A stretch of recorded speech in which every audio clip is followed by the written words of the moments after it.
Before you go for that induction, you're going to want to go through this mini challenge. And currently, as of recording this, we are entering induction season. That is the time of year where moms are most likely going to be pressured into an induction. And with that, more C-sections come. I will be telling you throughout this challenge how to question your induction. And if you've been following me for a while, then you already know. My name is Carly Bondrud, and I am a childbirth educator and author of the book, Your Empowered Birth. I believe that you need to come to your birth from a place of power instead of a place of fear. And nothing is more terrifying than being told that you have to induce your baby when you were planning a natural birth. However, most of the time when induction is offered, it's because of what could happen, not anything that's actually necessary. And too many moms have been tricked into an induction, and then that led to a C-section or an otherwise more traumatic birth.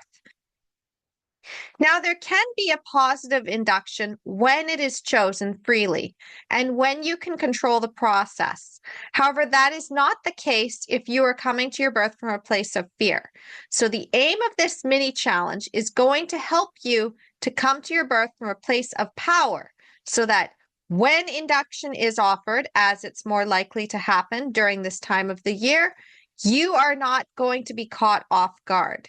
If you think that your care provider is just going to shrug their shoulders and not do anything if you approach certain points in your pregnancy, well, I'm sorry, but the data doesn't support that. You may have one of those rare care providers that doesn't push induction because they do exist, but more likely than not, you're still going to get some pressure from the outside. Go and check out Reset Your Mindset for an Empowered Birth, which is another mini challenge that I developed earlier this year. You need to understand about the 4 sources of fear. If you're not getting the fear from your care provider, you may be getting it from your partner, from the outside world. You may start to doubt yourself. You may start to question whether or not you should really stay pregnant. It's everywhere. So, because it's everywhere, we're going to tackle it, and I'm going to help you to do that. Now, how to get the most out of this mini challenge is I want you to play full out. Treat this as if it was a course that you paid at least $247 to go through. There are courses like that out there, after all, but I'm going to condense the learning process for you. I'm also going to reference additional resources that you'll want to check out if you want to go deeper.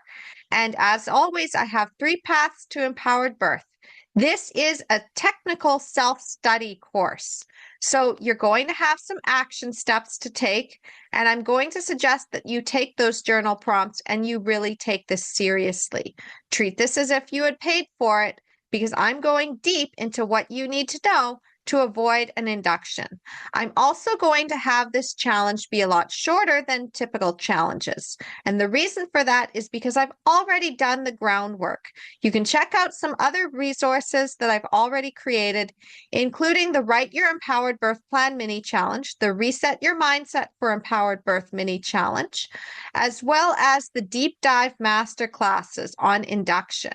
I have covered those before. Additionally, if you want to go further, you can also go and get my signature introductory program, Your Empowered Birth Workshop, which just takes a name and email.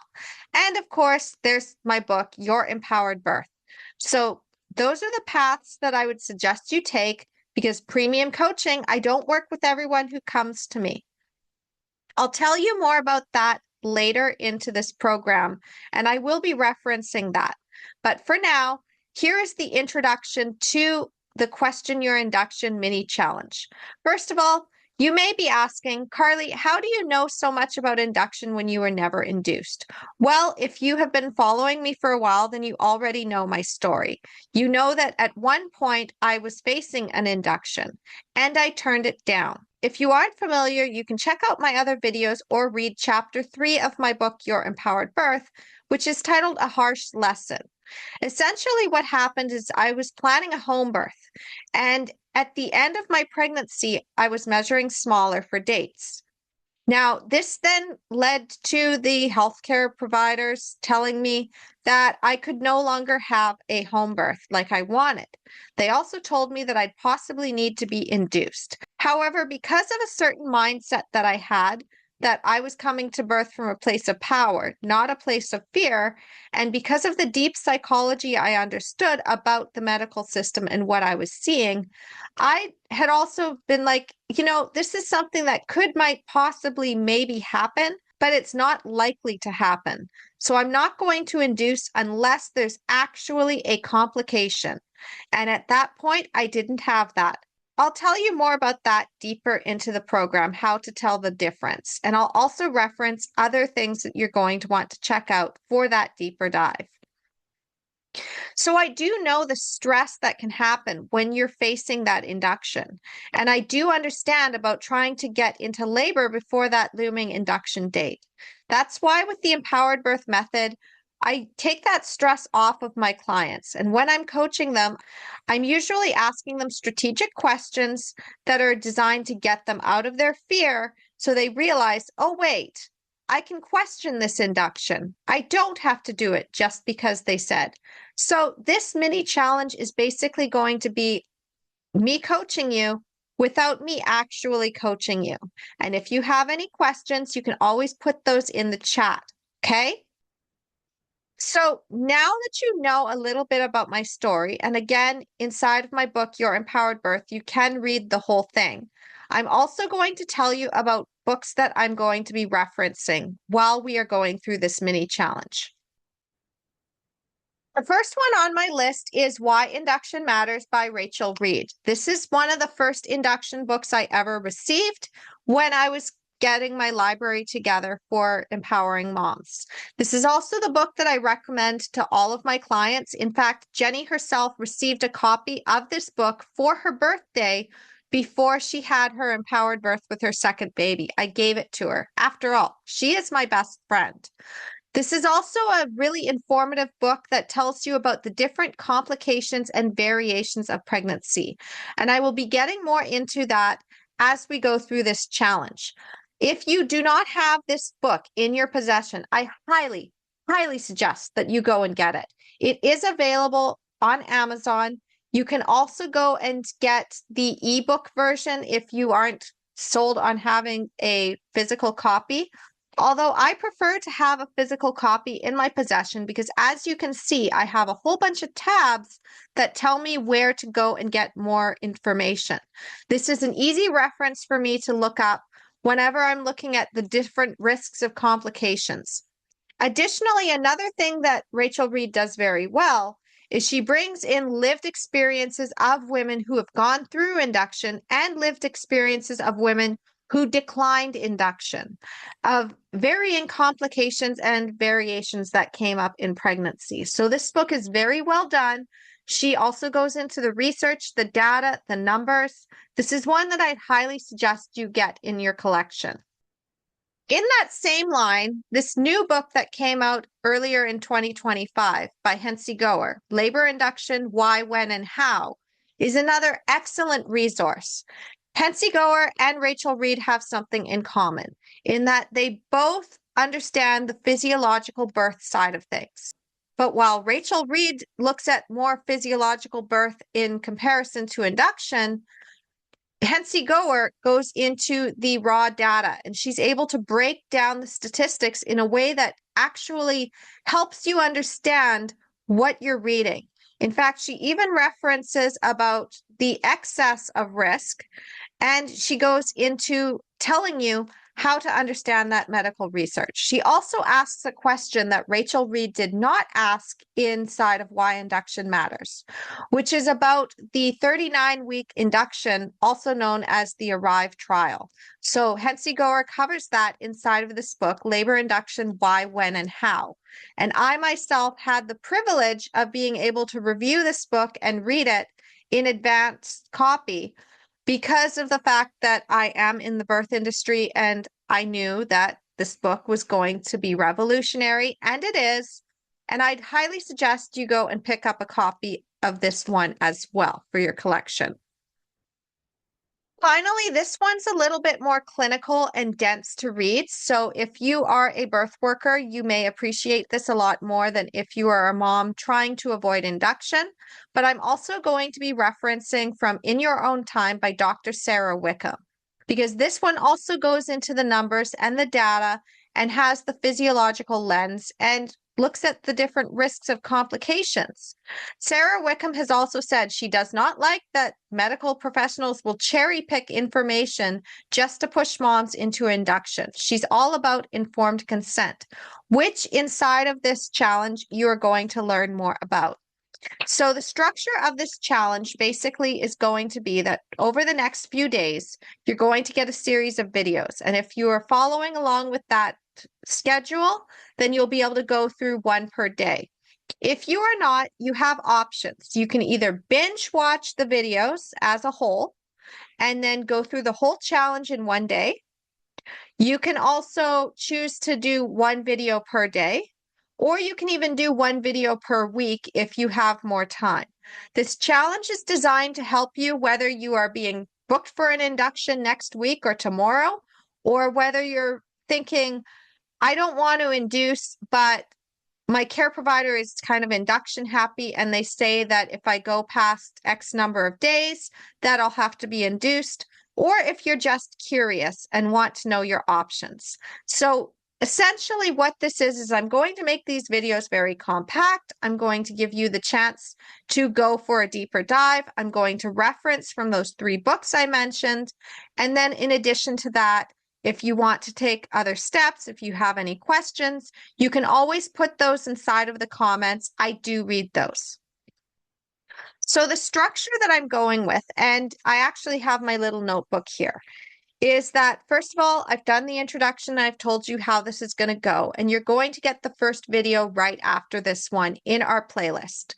But you're going to learn about knowing your rights, and I'm going to go into that briefly. I'm going to tell you how that applies with the empowered birth method, and I'm also going to draw from what Rachel Reed has talked about with rights, because her book actually covers this. In addition to that, I'm going to reference other things that you're going to want to check out. And I'm also going to tell you my own personal story about how I didn't know all of my rights and how that led to me not having my home birth.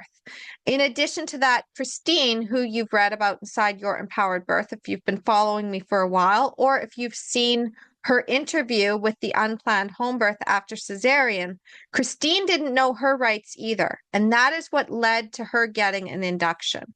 So when you don't know your rights, you don't know your options. So I'm going to make sure that you are clear on what your actual human rights are. And that is regardless of any actual laws on the books, because just because something's a law doesn't mean it can't be changed or challenged. Always remember that. The next part of the series is going to be on breaking down complications, variations, and deviations. This is again going to be very short because I've already tackled that. So I will tell you the overview, I will tell you how that applies to induction, and I will tell you about the different references that you're going to want to check out to learn more.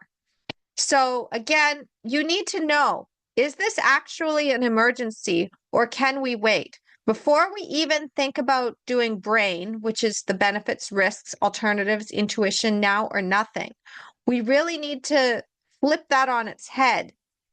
Do we even need to act at all? Well, breaking it down into these categories will help you. Next, after that, we're going to do NABRI, which is different than brain. It's a flip of what we actually think with benefits, risks, alternatives, now or nothing. And the reason for that, I will tell you the deep psychology of why we use NABRI instead of brain when it comes to planning for induction versus waiting, and how this can actually help you better. After that, part 4, we're going to help you get past your fear, because you need to come to your birth from a place of power instead of a place of fear, which means that you're going to have some fear release techniques. And I will tell you about the 4 sources of fear and how they relate to induction. And again, I will tell you more references about how to get past fear, including inside of my program, your Empowered Birth Workshop, and your Empowered Birth Academy, which is the self-study VIP options that can help you to plan and get your empowered birth. And finally, I'm going to tell you on day 5 about the consumer mindset, the birth consumer mindset, which I have developed and which all of my clients use, because again, this is a self-study program. It's completely self-study. There's no self-study VIP option unless you chose to book a call with me, in which case we can talk about that, what that looks like. But essentially, I want you to be the birth consumer here. Because right now in induction season, so many moms just are told that they have to induce their labor and they go along with it, or they're the moms that are trying to get into labor before their looming induction date and they're stressing themselves out. So whichever camp you're falling into, I want to combat induction season, because induction season leads to cesareans and we really do need to care about that. In fact, inside of Labor Induction Why, When, and How, Hensi Goer actually speaks on this. So I'm going to reference what she says about why we need to care about cesarean. Why you should care is important to address because with 1 in 3 pregnancies ending in a cesarean for many years now, cesareans have come to be seen as just another way to have a baby. They're not. They're major surgery with all that entails in pain, recovery time, and risk moreover attached not only to the current pregnancy, but also any future pregnancies. She does go deeper with this into the book itself. And again, I highly suggest that you go and pick up this book because it's very informative. It's easy to read. I love this book. I actually have 2 copies, one given to me by Hensi herself, and the other one I picked up on Amazon so that I could review her book.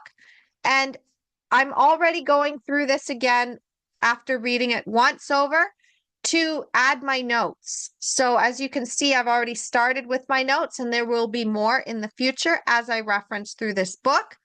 And I will be referencing this book a lot during this challenge. I will be telling you those 3 books I mentioned, Labor Induction, Why, When, and How by Hensi Goer, In Your Own Time by Dr. Sarah Wickham, and Why Induction Matters by Rachel Reed are the 3 best books that I can suggest on induction currently. There's another one by Sarah Buckley that I don't have in my possession, but I would also suggest that one. She also has a website, so you can go and check out Sarah Buckley's website. And again, if you have any questions, if you'd like to know any more research on induction, I do have a reference library. You can always just reach out to me, hello@empoweringmomsbirth.com, and I'm happy to share my resources.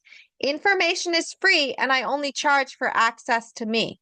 So all you need to do is either put it in the comments and I'll reference things and I'll drop links for you, or you can email me privately if you feel more comfortable, and someone will get back to you within 3 to 5 business days. If you are a subscriber of our newsletter, then you already know you have more direct access. You can hit reply to any one of those emails that come into your inbox every week, and someone will help you on the team within 1 to 2 business days.